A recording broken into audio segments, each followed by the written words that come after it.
Here's a little more of our $1.6 million house in Chevy Chase, Maryland. It has a back driveway that you can park a couple of cars in that goes into a garage that's part of the basement. It does have this nice little backyard, which is big enough for children to play as long as they're not playing serious baseball. You can see it's an older house. A lot of the windows are single pane windows. They might have put storm windows on after them. I don't know what you're going to be able to see in the sunlight of the back of the house. It's fenced in. It's got this gigantic kind of hedge made out of trees to give it some privacy. Even though it had the screen-in porch that we saw over there on the side of the house. There's the two-zone air conditioning, which I've got working. It also has this little back porch, big enough for 2 or 3 people to sit and have drinks or smoke pot or whatever people do now. Here is the totally unrenovated kitchen, almost totally unrenovated.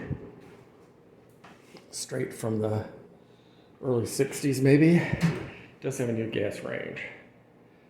A microwave that's probably about 20 years old. Refrigerator that might be older than that.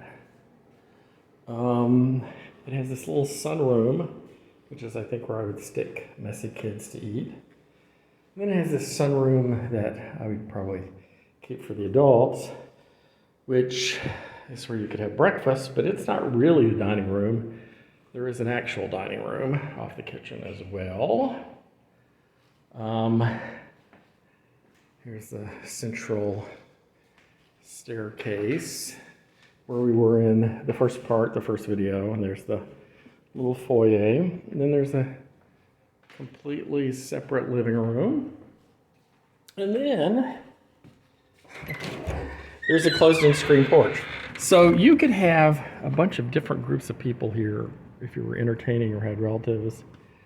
And they could have a lot of separate spaces. There could be people out on the screen-in porch. There could be people in the living room. There could be people in the dining room. There could be people in the little sunroom that's got the table for the adults. And then there could even be some kids in the sunroom off the kitchen so you could watch them while you work.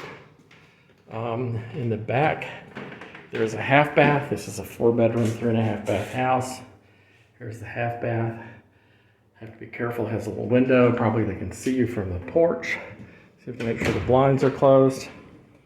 Then we have the basement, which as you can see is finished. Someone's put in a laminate hardwood floor. You can probably tell that that's going to be a bathroom ahead of it. So, it is a bathroom. And they put in a shower. This is more recently done, so it's actually a full bath. We call these full baths in DC. We don't say 3/4 baths. This side they have turned into a very large bedroom. So somebody's in the basement, but they've got a large bedroom. Maybe this is where you put the relative you don't want to see. This is one of those window well windows, but this window, because the yard is on a slope, this one's actually almost completely level with the backyard. It has a nice clean view. This might be where a nanny would live. A lot of space. You could also easily rent this out to, for instance, an American University student, because we're not that far from American University, or, probably anybody else in DC. They don't have their own separate entrance. You could add that, and it costs money. But they would have a bathroom, a large bedroom. They have a closet here. And this is currently a utility room. But as you can see, it's really large. It's a lot of storage. Oh, they do have their own separate entrance.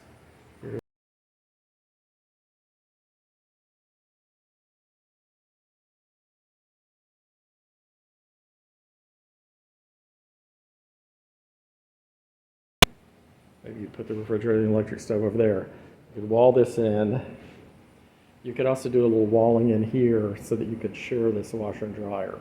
So their front door of their apartment would come into the laundry room, which is common to both. And then they would go on through more doors to get to their actual private space. And you would still have this down here as storage. This is what's under the screened-in side porch, there is this kind of storage space here. It looks like the garage on the back of the house does not have access to the basement. It looks like you park in the garage and then you walk around. Or I guess you come in the back door upstairs, unless you live down here and then you come in the back door here. Anyway, it's a lot of space. 4 bedrooms and 3.5 baths. You could treat it as a 3-bedroom, 2.5 bath house and have a 1-bedroom apartment that you rent out. A 1-bedroom apartment up here right now would definitely easily go for more than $1,600. Whether it would go for a full $2,000, I don't know. That would probably depend partly on whether you, and why not. It's not separately metered, so you're already giving them water. You can let them have your Wi-Fi and your cable. And it might be that there's no way to separate an electricity bill. So you might be able to get closer to $2,000 because they would have all their utilities. And I suppose depending on what your parking situation was like, you could let them have parking. Maybe they could park in the spot behind you. Your car would be in the garage. Then you just have to work out the details of how to get in and out. Maybe their keys would have to hang in the kitchen in case you needed to move their car. Anyway, $1.6 million, slightly less than the owners paid for it 6 months ago. For some reason, they had to depart.